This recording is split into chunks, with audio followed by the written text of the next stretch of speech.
Hello, my name is Sean Berube, and I'm a sculptural blacksmith based here in Charleston. Welcome to the workshop.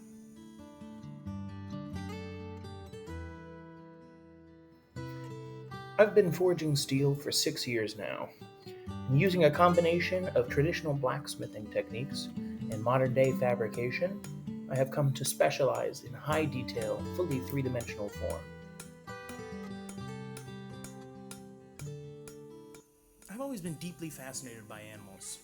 I think some of the most artistic forms that you can create are out there walking around right now.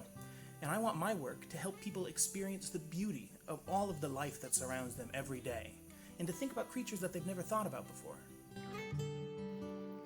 As a metal worker, making art is how I leave my fingerprint on the world.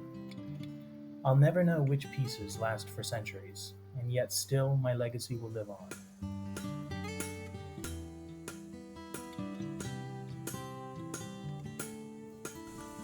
It has been a real privilege learning and honing my craft here in Charleston. The Low Country is a constant source of inspiration, and I look forward to seeing what it throws at me next. I hope that you too can be inspired to get out there and create.